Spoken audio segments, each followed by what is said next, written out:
विषय हिंदी, काव्य क्रमांक 6। कविता का नाम है हम उस धरती की संतति है। हम उस धरती की संतति है, पूरक पठन है। और इस कविता के कवि उमाकांत मालवीय जी है। तो काव्य की विधा कव्वाली है। इसके पहले हमने इस पर चर्चा की थी कि कव्वाली 700 वर्ष पुराना गीत है या गाना है, या कव्वाली को 700 वर्षों का पुराना इतिहास है। यह गीत तारीफ या शान में गाए जाने वाला है। और इस कव्वाली के माध्यम से कवि ने दो दलों की नोकझोंक हमारे सामने पेश की है, प्रस्तुत की है। और इसके माध्यम से जो हमारे भारत में जन्मी हुई शूरवीर ऐतिहासिक स्त्री पुरुष है, तो उनका वर्णन इस कविता के माध्यम से किया है। और दोनों को ही भारत माता के दो पहिए बताए हैं, यानी कि शूरवीर लड़कियां और शूरवीर पुरुष या स्त्री, दोनों भी भारत माता के दो पहिए हैं। तो इस तरह से इसके पहले हमने इस कव्वाली का गायन किया था। तो आज हम इस कव्वाली का अर्थ देखेंगे। हम उस धरती के लड़के हैं, जिस धरती की बातें क्या कहिए, अजी क्या कहिए, हाँ क्या कहिए। अब यहाँ पर दो दल है, उसमें से एक लड़कों का दल है। तो यह लड़कों का दल यानी पुरुषों का दल लड़कियों से हम कैसे बड़े हैं, हम कैसे बढ़ चढ़ कर है, तो ऐसा कहते हुए स्वयं की प्रशंसा करते हैं। अपने पूर्वजों की यानी पुरुषों की प्रशंसा करते हैं। और प्रशंसा करते हुए कहते हैं कि हम उस धरती के लड़के हैं, यानी हम उस भारत माता के लड़के हैं कि जिसकी जितनी प्रशंसा की जाए तो वह प्रशंसा कम ही है। उसकी प्रशंसा जितनी की जाए वह प्रशंसा कम है। यह वह मिट्टी जिस मिट्टी में खेले थे यहाँ ध्रुव से बच्चे। क्या कहते हैं? तो यह वह मिट्टी है, यानी यह वह धरती है जहाँ ध्रुव जैसे महापुरुष का जन्म हुआ था। और वही ध्रुव इसी भारत माता की मिट्टी में खेलते थे। यही पले हैं, यही बड़े हुए हैं। और यह भारत माता उस ध्रुव जैसे महापुरुष की माता है। और वह ध्रुव जो पुरुष है तो हम उनकी संतति है, ऐसा बताते हैं कि पुरुष होने के नाते हम भी उनकी संतति है। सो हम आपसे बढ़कर है, यह मिट्टी हुए प्रहलाद जहाँ जो अपनी लगन के थे सच्चे। पहला उदाहरण दिया था उन्होंने ध्रुव का। अब दूसरा उदाहरण देते हैं कि इस मिट्टी में, अब इस मिट्टी में इसका अर्थ ऐसा लेना है कि इस भारत भूमि में, इस भारत भूमि पर, तो इस भारत भूमि में भक्त प्रहलाद का जन्म हुआ था। पहले बताया था ध्रुव का। अब कहते हैं कि भक्त प्रहलाद का जन्म हुआ था। सारी दुनिया को मालूम है या सारे विश्व को यह बात मालूम है कि ध्रुव अपनी लगन के लिए जाने जाते हैं, अपनी धुन के लिए जाने जाते हैं। और उनकी धुन कितनी सच्ची थी। तो अपनी लगन की, अपने धुन के वे सच्चे थे। अब आगे का वर्णन किया है कि राजा भरत का वर्णन किया है। भरत जैसे शूरवीर का भी यही जन्म हुआ। शेरों के जबड़े खुलवा कर थे जहां भरत दतूली गिनते। दतूली का मतलब दांत, शेर का मतलब बाघ। तो लड़के कहते हैं कि जिस तरह से यहाँ पर कौन, ध्रुव, उसके बाद प्रहलाद, भक्त प्रहलाद, अब उसके बाद भरत जैसे शूरवीर और साहसी राजा ने, महापुरुष ने यहीं पर जन्म लिया था।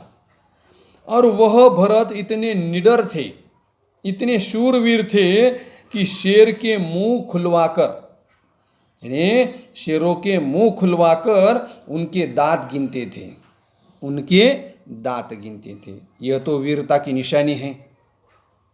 इसका मतलब है कि शेरों से लड़ाई करना, शेर से दो हाथ करना, जंग करना, ये कोई आसान बात नहीं। तो वे भरत इस भारत में जन्मे थे जो शेरों के जबड़े खुलवाकर उनके दांत गिना करते थे। जयमल पत्ता अपने आगे थे नहीं किसी को कुछ गिनते। और यहाँ पर जो दूसरे महापुरुष है जिनका नाम है जयमल और पत्ता, तो ये कहाँ के हैं? तो यह राजस्थान के हैं। कौन? जयमल और पत्ता, दोनों महान शूरवीर योद्धा थे। जब राजा अकबर ने चित्तौड़ पर आक्रमण किया था तब इन दोनों ने उसका मुकाबला किया था, जयमल और पत्ता ने।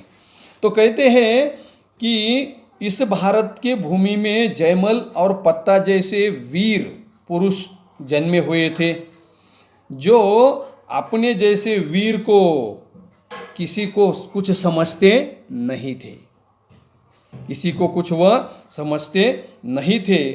अब इसलिए लड़के कहते हैं कि इस कारण हम तुमसे बढ़कर हम सबके आगे चुप रहिए, आज चुप रहिए, हाँ चुप रहिए। कौन कहते हैं? लड़के कहते हैं कि इस कारण हम तुमसे बढ़कर हम सबके आगे चुप रहिए। तो लड़के यानी लड़कों का दल लड़कियों को नीचा दिखाते हुए कहते हैं कि इन सभी कारणों की वजह से हम लड़के यानी हम पुरुष आप लड़कियों से यानी स्त्रियों से बढ़कर है, इसलिए आप हमारा सामना नहीं कर सकती, अतः तुम हमारे सामने मुंह बंद रखो, मुंह बंद रखो, आप हमसे लड़ नहीं सकती, कुछ बोलने की कोशिश मत करना। इस तरह से लड़कों का दल लड़कियों से कहता है। अब लड़कियां शुरू हो जाती है। अब लड़कियों का दल, अजी चुप रहिए, हाँ चुप रहिए, हम उस धरती के लड़के हैं। अब यहाँ पर लड़कों का दल रुक जाता है, ठहर जाता है। अब लड़कियों का दल शुरू होता है। बातों का जनाब शऊर नहीं, शेखीन बगारे, हाँ चुप रहिए, हम उस धरती की लड़की है जिस धरती की बातें क्या कहिए। अब लड़कियां कहती है, लड़कियां बताती है, लड़कों को जवाब देती है कि आप जैसे लोगों को बात करने का ढंग तक मालूम नहीं है, आप जैसे लोगों को बात करने का शऊर का मतलब कि अच्छी तरह से बात करने की योग्यता, तो इसका ढंग भी आपको मालूम नहीं है। आप तो शेखी बगा रहे हैं। शेखी बगाने का मतलब है स्वयं की प्रशंसा स्वयं करना, अपनी प्रशंसा स्वयं ही करना। तो स्वयं की प्रशंसा खुद ही करे जा रहे हैं, आपको बात करने का ढंग भी नहीं है, मालूम नहीं है। आप प्रशंसा खुद न कीजिए, अपनी प्रशंसा आप न कीजिए, चुप रहिए, क्योंकि हम भी लड़कियां हैं और हम लड़कियां उस धरती की है। तो जिस धरती की कुछ बातें कही नहीं जा सकती, उसका वर्णन भी नहीं किया जा सकता, जिस धरती का कुछ पूछना ही नहीं है, तो हम उस धरती की लड़की है। तो आज क्या कहिए, हाँ क्या कहिए, जिस मिट्टी में जन्मी थी। आप जिस मिट्टी में जन्मी, इसका मतलब है कि अब लड़कियां शूरवीर ऐतिहासिक या पौराणिक औरतों के बारे में बात कर रही है या उनका वर्णन कर रही है। जिस मिट्टी में लक्ष्मीबाई जी, जिस मिट्टी में लक्ष्मीबाई जी जन्मी थी, झांसी की रानी। अब लड़कियां कहती है कि उस धरती की कुछ बात नहीं कही जा सकती, कि उस धरती में तो वीरांगनाओं ने भी जन्म लिया था, शूरवीर वीरांगनाओं ने जन्म लिया था, कि जिसमें झांसी की रानी लक्ष्मीबाई का जन्म भी यहीं पर हुआ था। झांसी की रानी लक्ष्मीबाई का जन्म भी यहाँ पर ही हुआ था। रजिया सुल्ताना दुर्गावती जो खूब लड़ी थी मर्दानी। पहले किसका जिक्र किया है?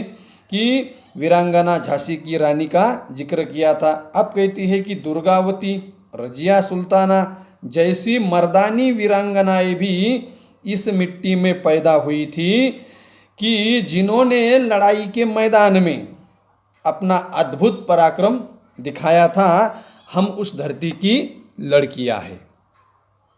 अब तीनों का जिक्र हुआ है यहाँ पर।